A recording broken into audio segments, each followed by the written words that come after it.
IT সেক্টরের একটা অন্যতম কোম্পানি এলটিটিএস। এলটিটিএসের হচ্ছে Q3 রেজাল্ট আউট হয়ে গেছে। Q3 রেজাল্টের পারফরমেন্স কী টাইপের দিয়েছে এলটিটিএস, সেটাকে নিয়ে আমরা অ্যানালিসিস করব। তার আগে হচ্ছে আমরা কোম্পানিটার হচ্ছে চার্ট প্যাটার্নটাকে নিয়ে অ্যানালিসিস করব। দেখব যে শেয়ার হোল্ডারদের কতটা রিটার্ন জেনারেট করেছে বা ওয়েলথ ক্রিয়েট করে দিয়েছে, সেটাকে নিয়ে আগে আমরা ফার্স্ট অ্যানালিসিস করব।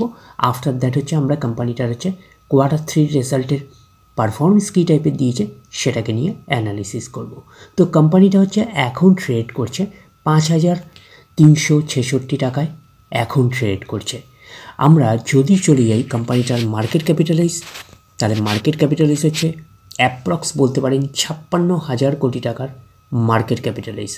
অর্থাৎ এই কোম্পানিটাকে আমরা মিড ক্যাপ থেকে জাস্ট লার্জ ক্যাপে কনভার্ট হয়েছে। তো এইরকম একটা কোম্পানি, তো মিড ক্যাপ টাইপের কোম্পানি বলাটাই বেটার হবে। তো এটা একটা মিড ক্যাপ টাইপের কোম্পানি হিসাবে কিন্তু আমরা কনসিডার করতেই পারি। এবং কোম্পানিটার আমরা যদি একদিনের পারফরমেন্স দেখি, একদিনে হচ্ছে 1% মতন নেগেটিভ রিটার্ন জেনারেট করেছে একদিনে। 5 দিনের পারফরমেন্স করেছে 3% মতন পজিটিভ রিটার্ন জেনারেট করেছে 5 দিনে। আমরা যদি চলি এই এক মাসে হচ্ছে 1% মতন পজিটিভ রিটার্ন জেনারেট করেছে এক মাসে।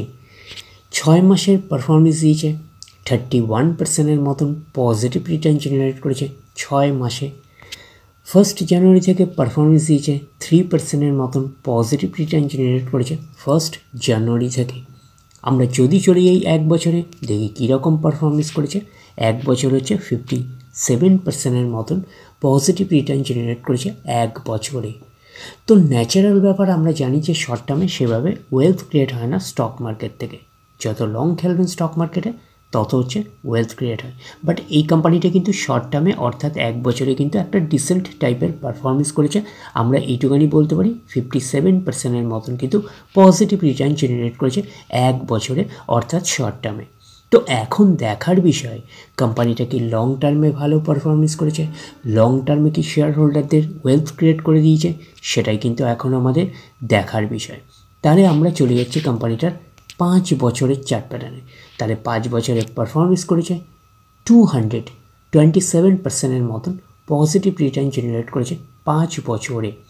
তো 100% মানে ইনভেস্টমেন্ট ডাবল। তো ইনভেস্টমেন্টকে আমরা এইটুখানি বলতে পারি 3 গুণের কিন্তু অনেকটাই বেশি করে দিয়েছে 5 বছরে।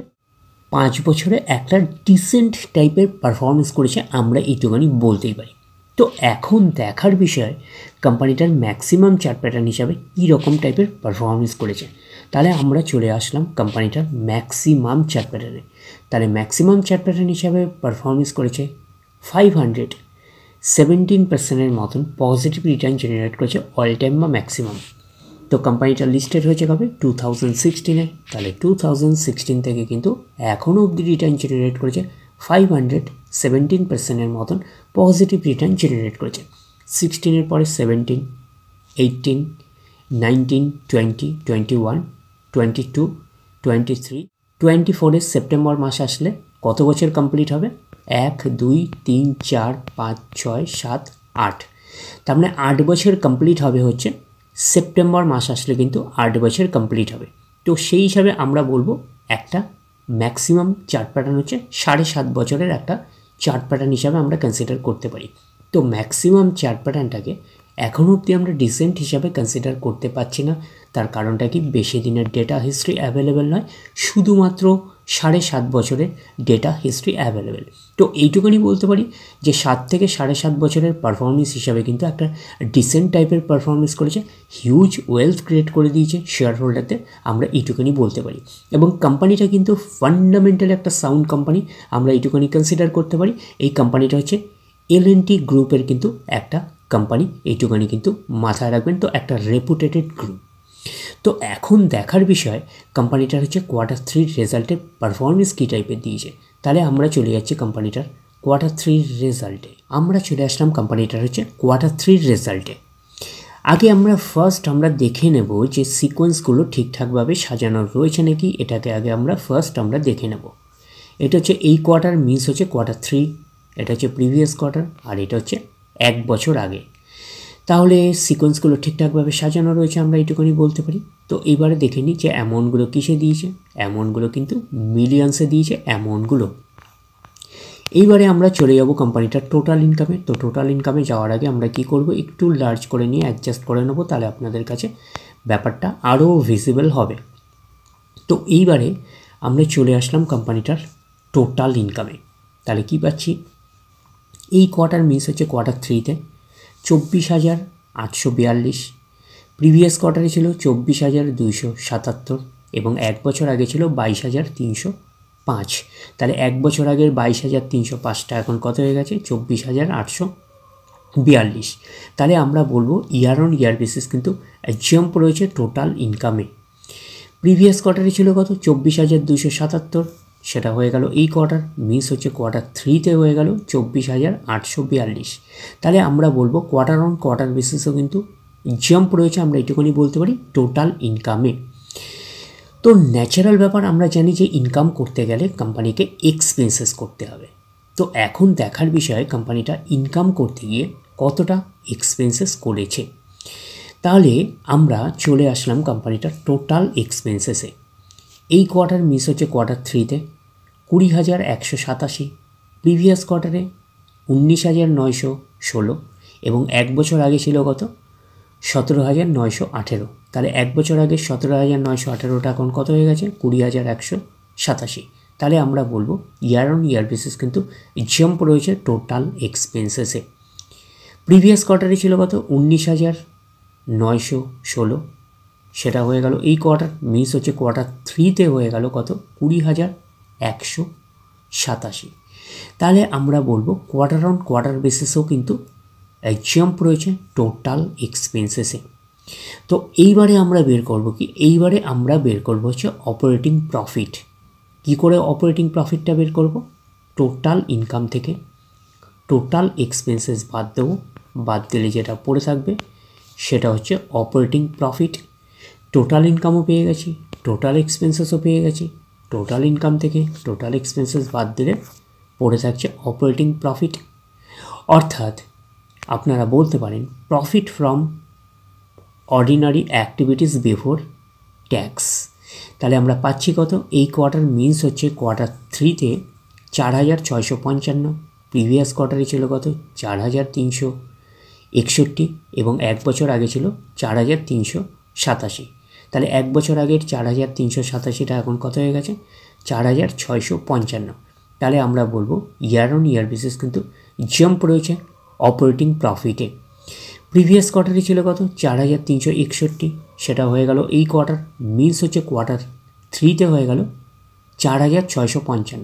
তাহলে আমরা বলবো কোয়ার্টার অন কোয়ার্টার বেসিসে কিন্তু জাম্প রয়েছে অপারেটিং প্রফিটে। তো অপারেটিং প্রফিটটাই নিশ্চয়ই কোম্পানির মেন প্রফিট নয়। তারপরে কি করতে হবে, গভর্নমেন্টকে ট্যাক্স পে করতে হবে। গভর্নমেন্টকে ট্যাক্স পে করার পরে কোম্পানির কাছে যেটা পড়ে থাকবে সেটা কোম্পানির ফাইনাল প্রফিট বা নেট প্রফিট হিসাবে আমরা কনসিডার করতেই পারি। তাহলে কী পাচ্ছি, net profit for the period, এটাকেই নেট প্রফিট বলতে পারি, এটাকেই ফাইনাল প্রফিট বলতে পারি। তাহলে পাচ্ছি এই কোয়ার্টার মিন্স হচ্ছে কোয়ার্টার 3-তে 3368, প্রিভিয়াস কোয়ার্টারে ছিল কত, 3159 এবং এক বছর আগে ছিল 2982।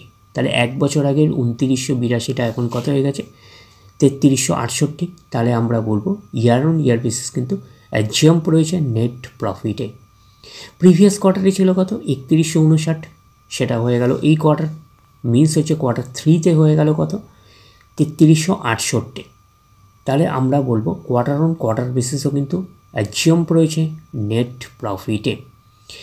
তো এইবারে আমরা বের করব কি, এইবারে আমরা চলে যাব কোম্পানিটার হচ্ছে ইপিএসে অর্থাৎ আর্নিং পার শেয়ারে।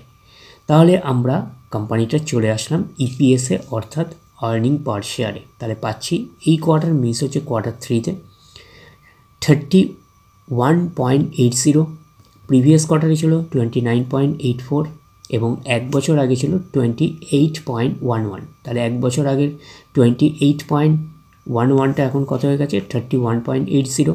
তাহলে আমরা বলবো ইয়ার অন ইয়ার বেসিস কিন্তু জাম্প রয়েছে, আমরা এইটুখানি বলতে পারি ইপিএসে অর্থাৎ আর্নিং পার শেয়ারে। প্রিভিয়াস কোয়ার্টারে ছিল কত, 29.84, সেটা হয়ে গেল এই কোয়ার্টার, মিস হচ্ছে কোয়ার্টার 3-তে হয়ে গেল 31.80। তাহলে আমরা বলবো কোয়ার্টার অন কোয়ার্টার বেসিসে কিন্তু জাম্প রয়েছে ইপিএসে অর্থাৎ আর্নিং পার শেয়ারে। তো ন্যাচারাল ব্যাপার, আমরা জানি যে নেট প্রফিটের রিফ্লেকশনটা ইপিএসে পাই, তো নেট প্রফিটের রিফ্লেকশনটা ইপিএসে পেয়েছি। তো এইবারে আমরা দেখি যে সেগমেন্ট ওয়াইজ রেভিনিউ কী রকম টাইপের জেনারেট করেছে। তাহলে সেগমেন্ট ওয়াইজের মধ্যে ট্রান্সপোর্টেশন এই কোয়ার্টার মিস হচ্ছে কোয়ার্টার 3-তে 8,042, প্রিভিয়াস কোয়ার্টারে 7,931 এবং এক বছর আগে 7,349। তাহলে আমরা বলবো year on year basis jump এবং হচ্ছে কোয়ার্টার অন কোয়ার্টার বেসিসও কিন্তু জাম্প রয়েছে ট্রান্সপোর্টেশন সেগমেন্টে।